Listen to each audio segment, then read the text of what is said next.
뉴스 속 경제 이슈는 더 쉽고 깊게, 최신 고용 동향은 더 빠르게 전해드리는 고용브리핑 365 시간입니다.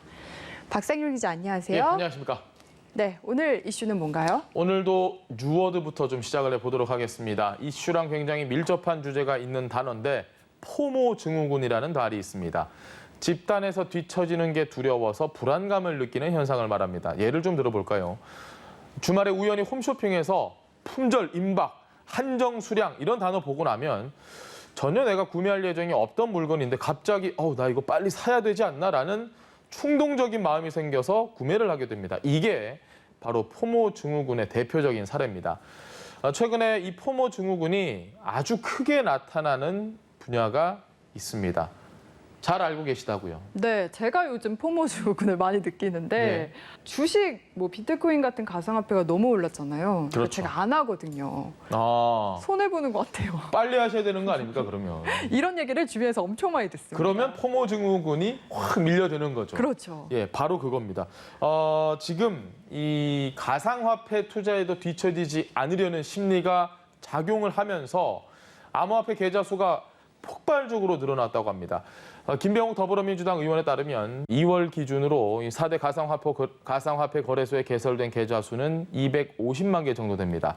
본격적으로 가격이 오른 3개월에서 4개월 계좌를 더하면 참여하는 분들 앞으로 훨씬 더 많을 것으로 예상이 되는데 하지만 이게 다가 아닙니다. 지금 가상화폐 관련 법제화가 돼 있지 않아서 자료를 요구하기조차 어렵거나 또 조사하기도 어렵기 때문에 이 시장으로 들어간 총 자산은 추산 자체가 되지 않는 상황입니다.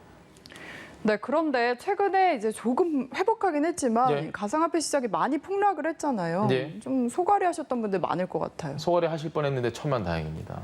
예, 감사합니다. 예, 지금 얼마 전에 미국을 포함한 이 주요 국가에서 암호화폐에 대한 경고성 메시지를 연이어내서 시장이 크게 출렁였다라는 소식도 저희 고용 브리핑 시간에 전해드린 바가 있습니다.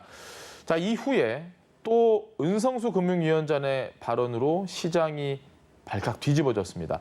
가상화폐에 대해서 내재 가치가 없어서 화폐로 인정하지 못한다. 또 투자 자체에 대해서는 이런 얘기를 했습니다. 잘못된 길이라고 언급까지 했고요. 어른들이 이야기해 줘야 한다라고 말을 했습니다. 자, 여기에 오는 9월까지 등록이 안 되면 가상화폐 거래소들이 모두 폐쇄될 수 있다고까지 말을 했는데 이후에 폭락장이 이어지면서 결혼 자금 날렸는데 정말 큰일 났다. 와이프가 이혼하자고 한다. 이런 하소연까지 이어지고 있다고 합니다. 네, 쉽게 말해서 정부는 이 가상화폐를 실질적인 가치가 있는 걸로 인정을 안 하겠다는 거잖아요. 예.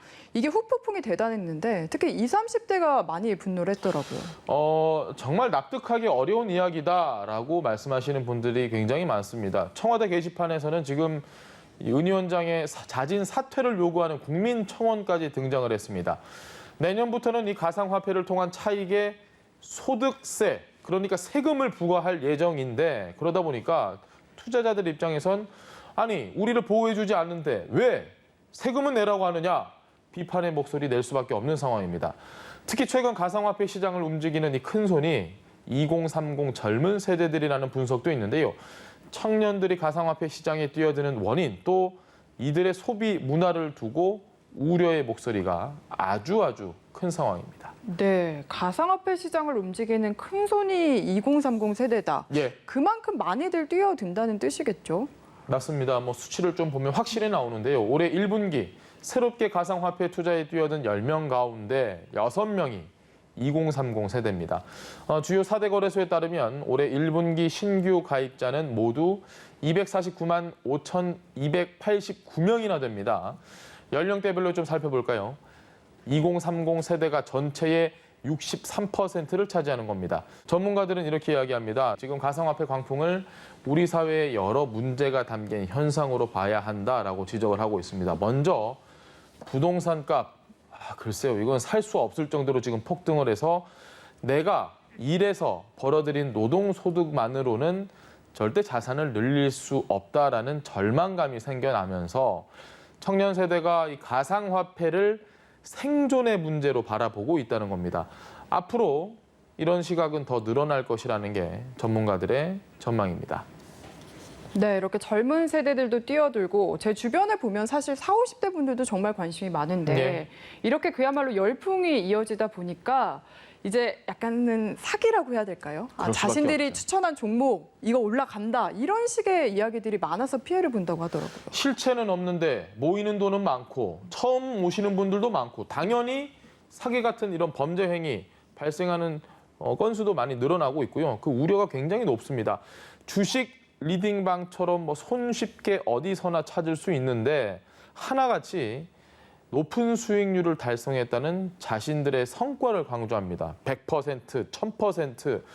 처음에는 이거 무료로 정보 주겠다라고 접근을 살짝 한 다음에 유료 회원으로 전환을 요구하고요. 또 투자 금액이 100만 원, 200만 원 점점 커지다가 그 회원비가 어느 순간 수천만 원까지 막 불어납니다. 문제는 이 회원비만 받아서 챙긴 뒤에 잠적하는 리딩방 사기 피해 우려 역시 커지고 있는 데다가 최근에 유명인을 사칭해서 대신 투자해주겠다며 돈을 받고 돌려주지 않는 사기까지 잇따라서 발생을 해서 지금 당국이 조사에 나선 상황입니다.